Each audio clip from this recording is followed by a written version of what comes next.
even though there's so much content on the internet, very frequently the most viral videos involve people that play instruments of some kind. And I really think it has magical powers. It can create memories that are unforgettable. It can bring people together in a crisis. You know, let's say when the Ukraine crisis started, then you saw a lot of people playing the violin, and those videos went viral. Or when COVID started, you saw people on the balconies in Italy sing together or playing music.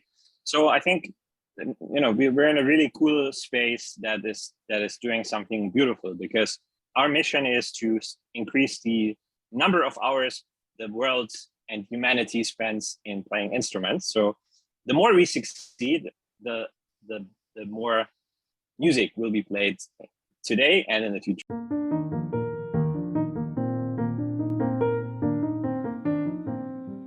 Welcome to the CoCoon podcast. My name is Erica, managing partner at CoCoon Ignite Ventures. Together with my two other managing partners at the fund, Theodore and Roland, we invite you to tune in here, where you will find conversations we have with founders and investors on the future and sustainability of work.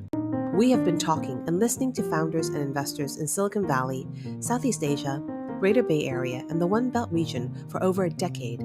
There is so much to learn through venture capital conversations, and we decided to turn these meetings into a podcast to demystify what actually happens on the ground. If you're inspired by these stories and want to work or collaborate with any of our founders or investors, then our call to action is reach out by searching for CoCoon Born to Fly on LinkedIn. We'd love to connect there.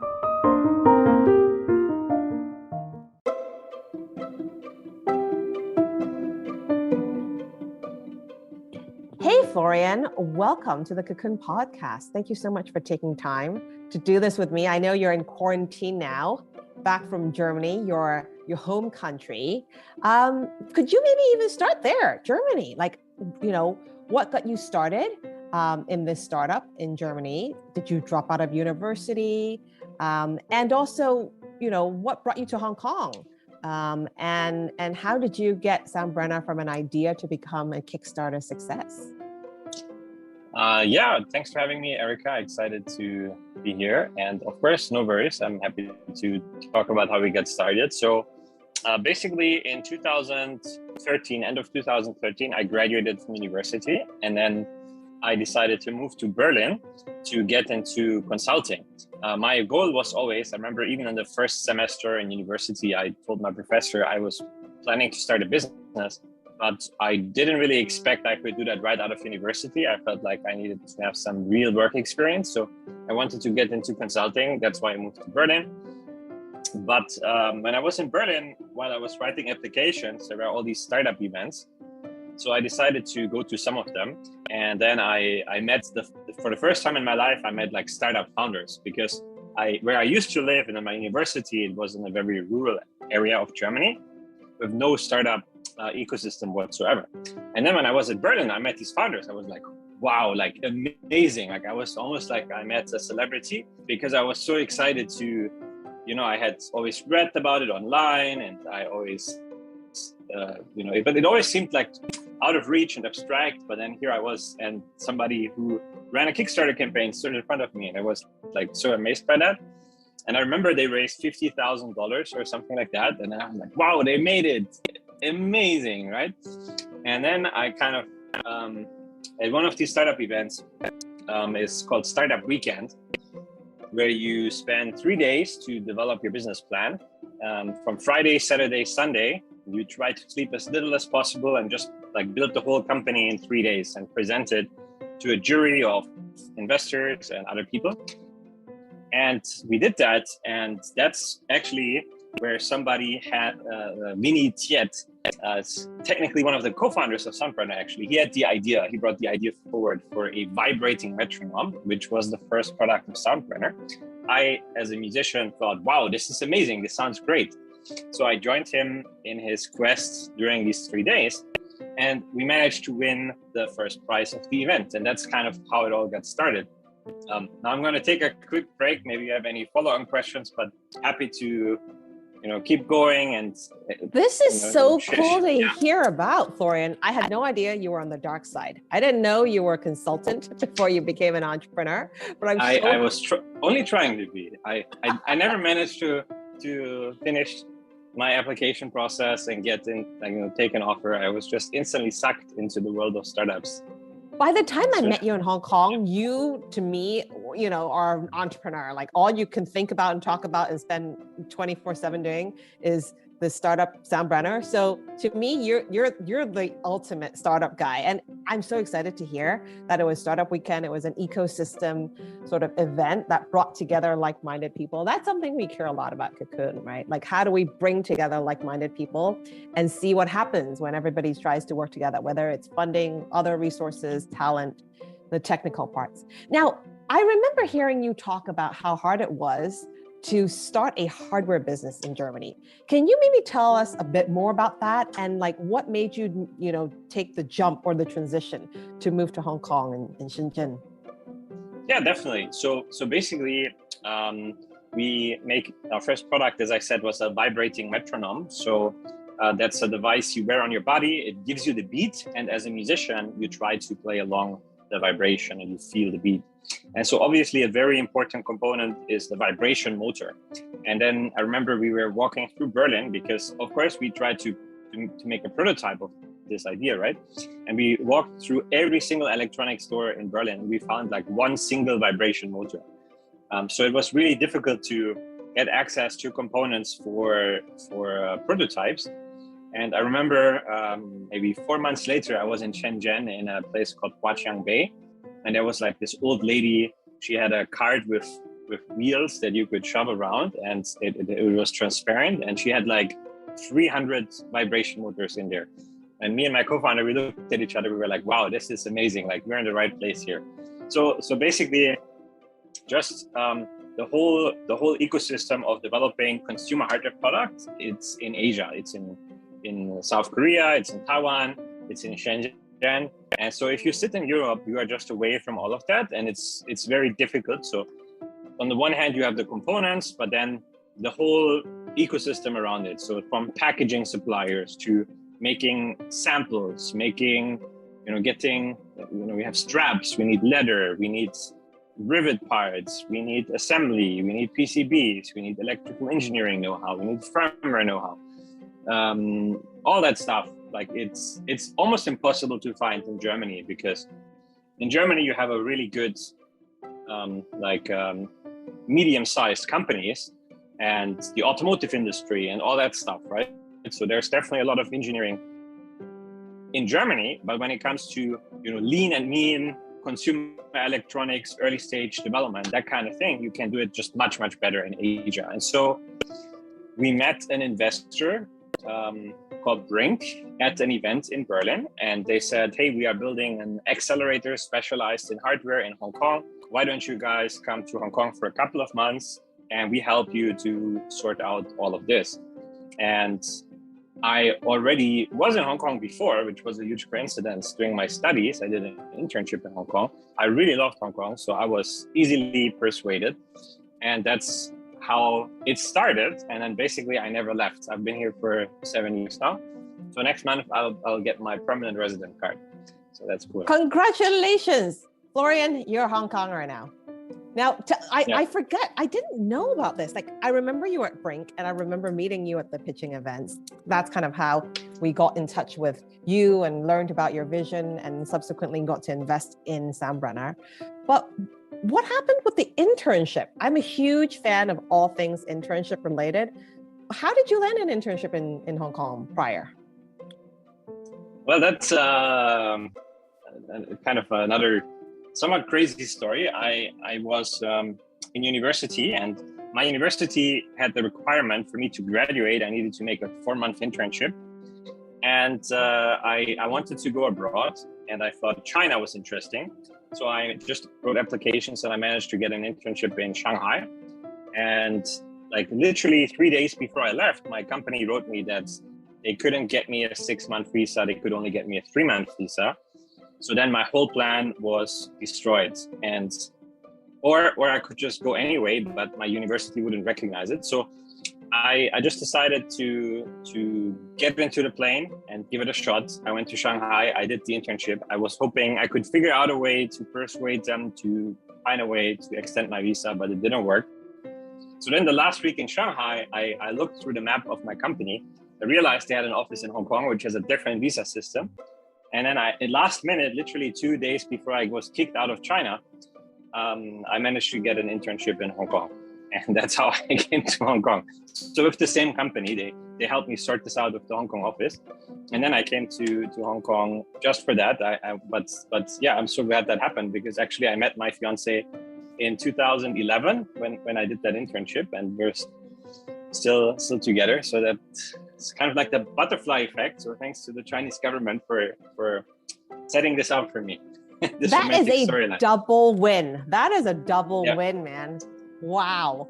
That's one of the reasons I love talking about internships. I've discovered that a lot of the founders we invest in have had really cool and interesting internships prior to coming out to work, because when you do an internship when you're in school, you have to hustle, because nobody has to hire. Nobody, wants to necessarily hire students. So you demonstrate the ability to hustle. And then in your case, you really got on that plane and got on the ground, right? Like getting on the ground level to do work that maybe most people consider, that's what we tell interns to do. But I think doing the work on the ground, getting your hands dirty, that's such a big part of entrepreneurship.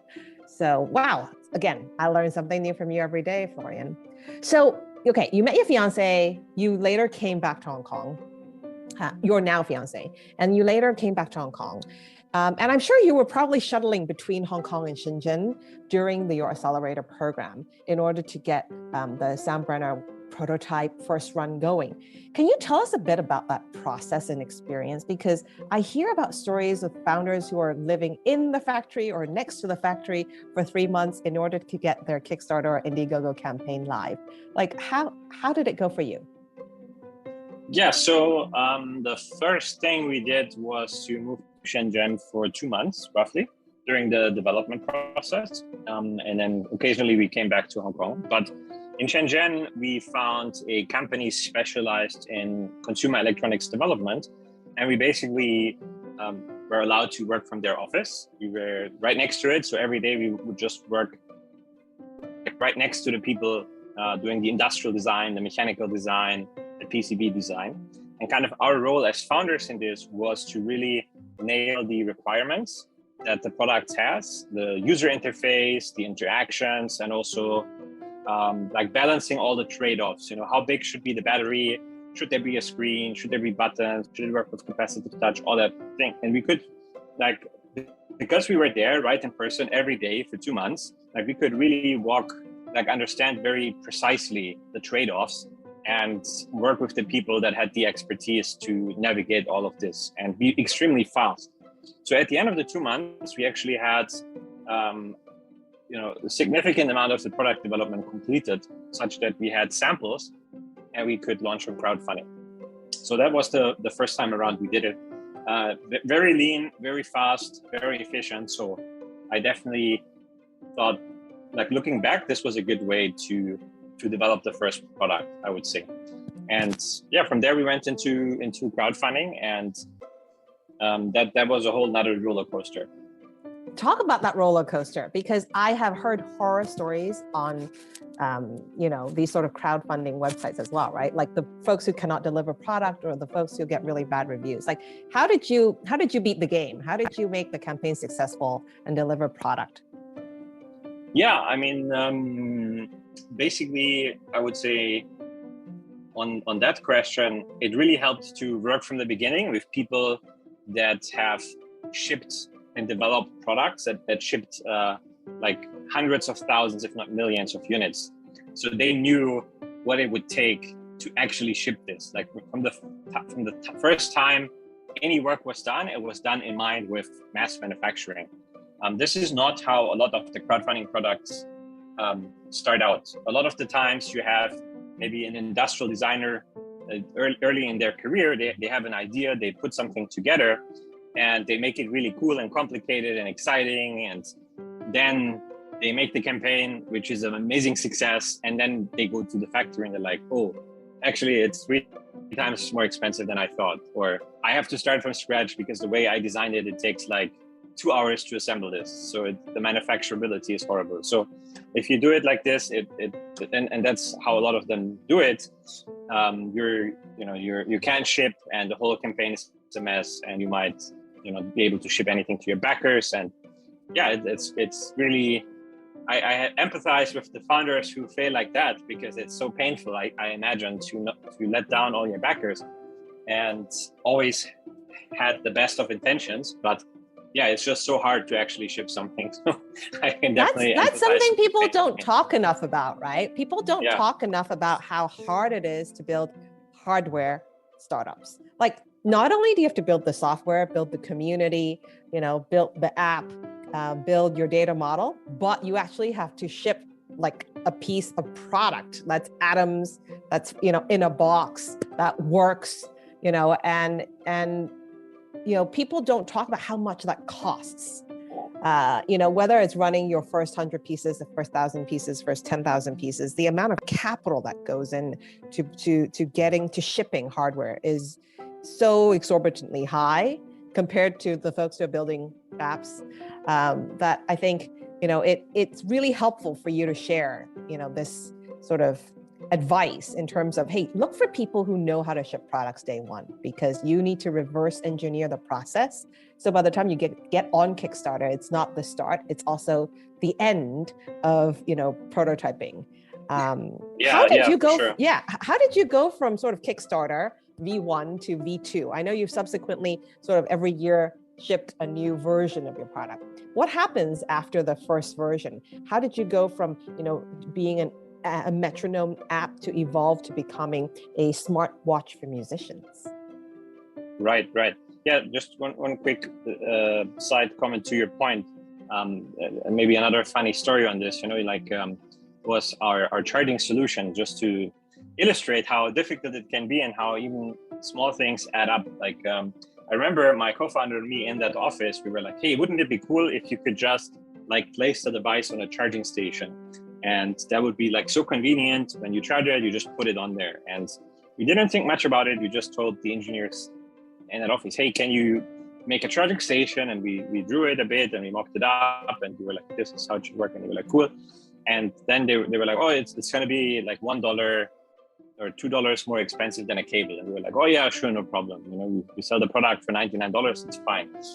And then maybe after we shipped 80,000 units, I realized, wow, I paid $160,000 at this point for the charging station. And actually, it's not really that better than a cable. People don't really care about this. So I see a lot of campaigns and projects do these kind of mistakes where, they don't really think long-term down the road. And yeah, eventually we did change to a charging cable, but I wish we would have just done it from the beginning.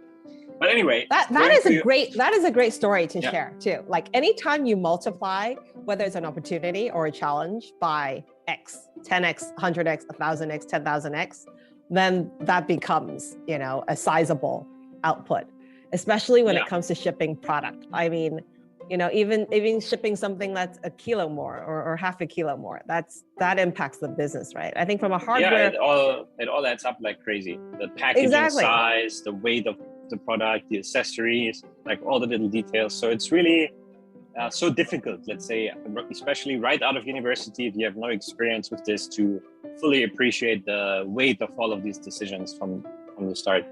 But I don't expect anything less of you though, Florian.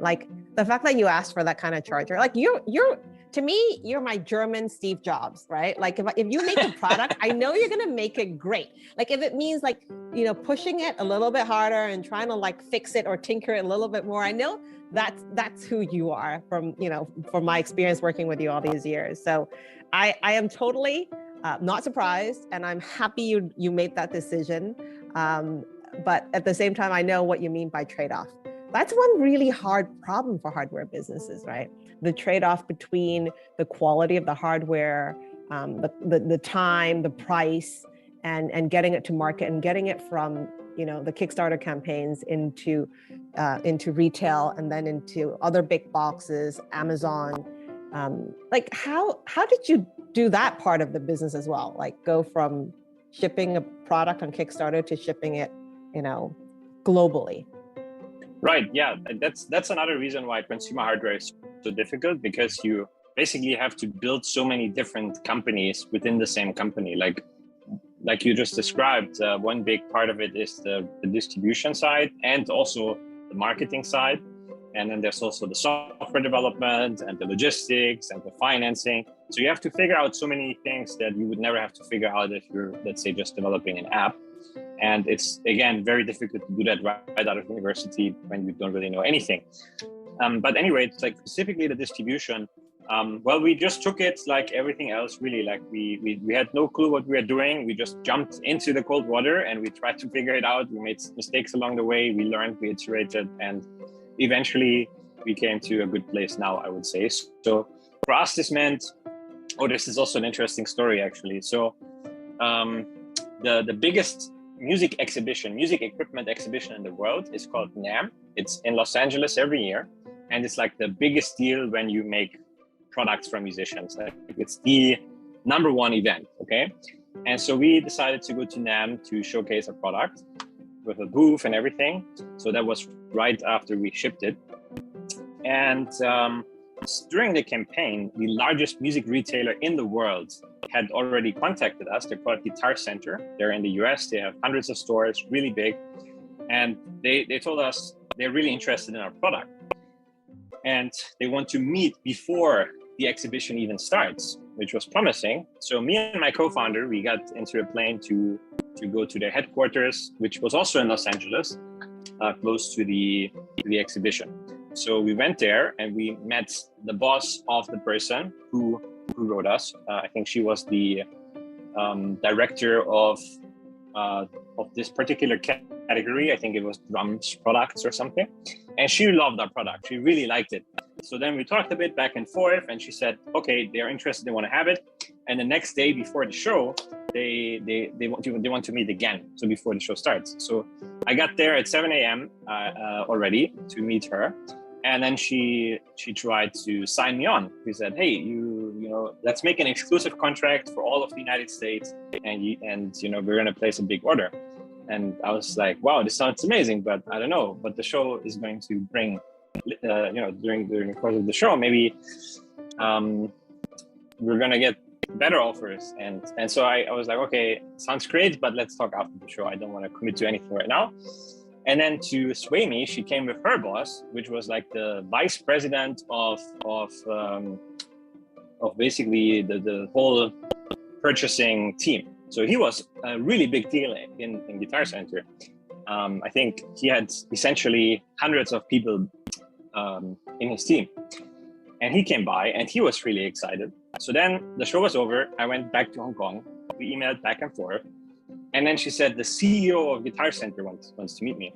And I think at that point, Guitar Center had over 10,000 employees. So that was like a really big deal. So I immediately got into a plane. I flew back to Los Angeles. I met with the CEO. And then not only was it the CEO, they had the whole executive team, like the CFO and so many people were in the room with me. I was at that time like 23. I felt totally out of place. And then I gave like this amazing presentation. Basically, I remember I alluded to the possibility of, you know, in Fitbit and Fitbit, they were selling millions of units at the time. And I was saying, you know, there's this wearable revolution coming, and how much money did you guys in the music industry make from this so far? And they were like, wow, we made nothing. Like, we need to get in on this. And then they instantly ordered like $500,000 worth of products of me. Like, that was our first retail experience ever.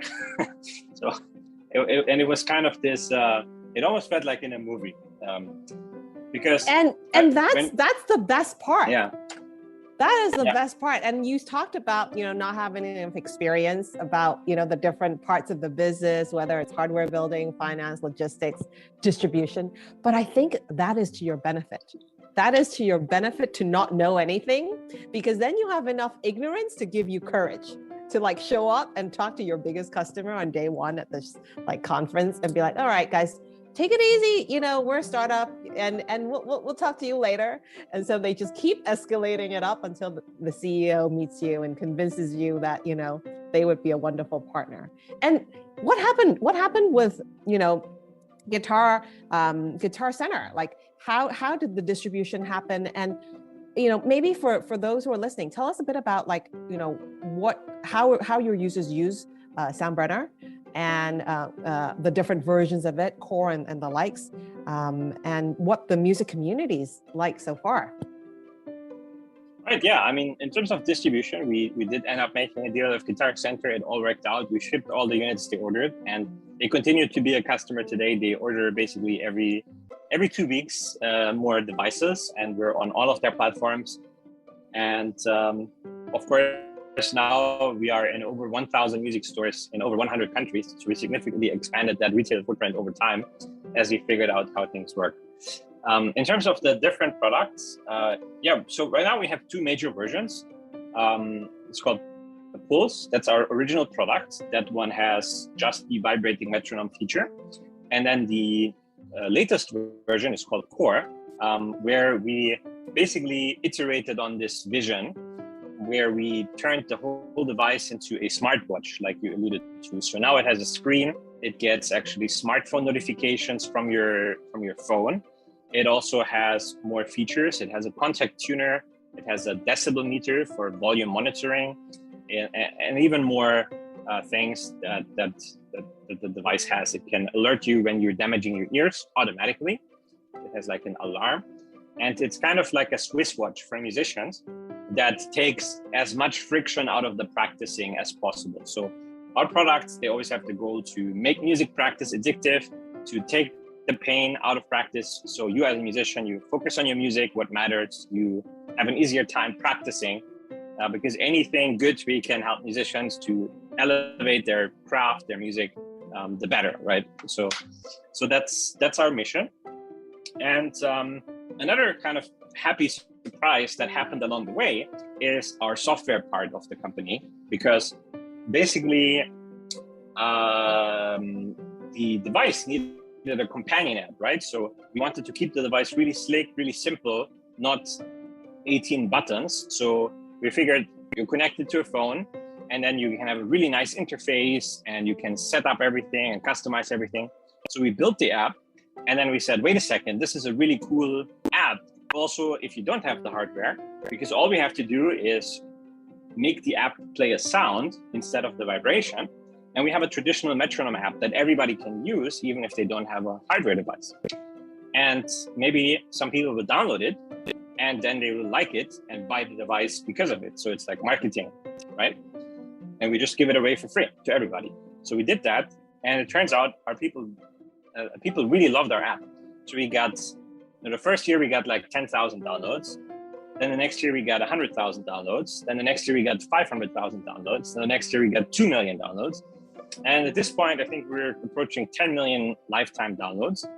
So that's really amazing. And we have hundreds of thousands of musicians that use the app without the hardware. And I think last month, 62 years worth of music was played with the app, because it has become that popular as a practice companion. That's phenomenal. 62 years? You've only started your business for 7 years, and you've already created that much content in your community. No, that's just last month. Like that's just in May. Yeah. So if you add it up, it's easily over 1,000 years, I think. Yeah. That is so exciting. Like, this leads me to asking the question. So Google bought Fitbit for $2 billion in 2021. And clearly Google believes in sort of the data behind wearables. And, there's Peloton for spinners, and there's Strava for runners. There's Soundbrenner for musicians. So how do you see this data set sort of evolving? And like you said, to Guitar Center, there are all these wearables for different industries. Now there is a wearable for the music industry. How do you see this community, this set of data sort of impacting how music's going to be created? Yeah, I feel like we are just at 1% of the potential that we ultimately have. There's a lot more we can do. Like, we have years worth of exciting plans and features down the road. So the next big thing we think is going to be around habit building and motivation and quantified self, and also tying in the community into that. So basically right now we are very much focused on the tools so far. And now the new things will be around habit building. So will allow musicians to track with our app how much time they spend practicing. And then we visualize for them in motivating graphs how much time they spend. We allow them to set goals and remind them and show them their progress, if they're on track or not. And then all of that we can tie in really well with our community, because now we've got hundreds of thousands of musicians that use the app every month. And kind of this idea of social accountability and mutual accountability, a practice buddy that helps you to stay on track, and we push each other, you and your friends, to improve and excel and master your craft. So that's kind of the path we are taking to evolve from tools to a whole ecosystem, and an app that you use every time you play music. That makes a lot of sense. I have two young musicians at home. They're just playing the piano, and one's playing the piano, the other one's singing. And like you said, it really takes social accountability. Like if music was something done in isolation, I don't think a lot of people would continue to do it. I think they do it because they can play music and create music together. And that's something I've seen you demo sort of with the pulse and the core, in terms of how a group of people can play music or practice music together and still feel the beat together, and see the beat together. That is one of those features I personally love the most about Soundbrenner. Now I want to dial back a little bit in terms of before you hit the 10K downloads, the 500K downloads, the 2 million and 10 million lifetime downloads of the app, and also shipping of hardware product. Was there a point in time when you were like, this is too hard, I just got out of college, let me go find a job? Like, was there a point in time when you wanted to quit? There were a lot of times where my stomach was hurting as if I had eaten a piece of glass. Because wow. there are a lot of challenges along the way. It's like a roller coaster. So one day you feel like, wow, I'm the greatest, this is going amazing, fantastic, and you're so happy. And then the next day you're like, oh my god, I'm such an idiot, like I'm way in over my head, like what am I doing here? But I never felt like, oh, now I never was close to quitting, to be honest, because for me, I'm having so much fun. So like on balance, even if there are like maybe some weeks that are really rough, it was always like a calling. So I couldn't imagine anything I would rather be doing. That's beautiful to know that you're eating glass but still be like, this is my thing, I'm going to do it and I'm going to make it great. That's not an easy goal to set. You talked about habits, like I recently read this book called Atomic Habits. It's these small little habits that you keep doing every day that make it atomic, I know. Have an it's atomic James effect. Clear, right? Yes, that's right. That's the guy. Final question. If you're right about Soundbrenner, and you're right about this habit building, social accountability around music practicing and music creation, down the road, 3 to 5 years from now, there'll be more than 10,000 years of music created, on Soundbrenner. How do you see the world? What will the world look like if you're right about Soundbrenner? You can already see the magical powers of music in the world. I think it's even though there's so much content on the internet, very frequently the most viral videos involve people that play instruments of some kind. And I really think it has magical powers. It can create memories that are unforgettable. It can bring people together in a crisis.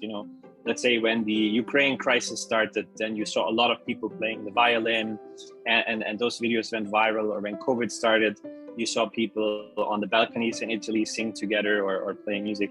So I think, we're in a really cool space that is doing something beautiful, because our mission is to increase the number of hours the world and humanity spends in playing instruments. So the more we succeed, the more music will be played today and in the future. So I think that's really cool, and a great, like a great calling for life, I would say. More beauty being created every day because you decided to do this startup. Thank you, Florian. Really appreciate your time today. Thanks, Erica. Great to be here.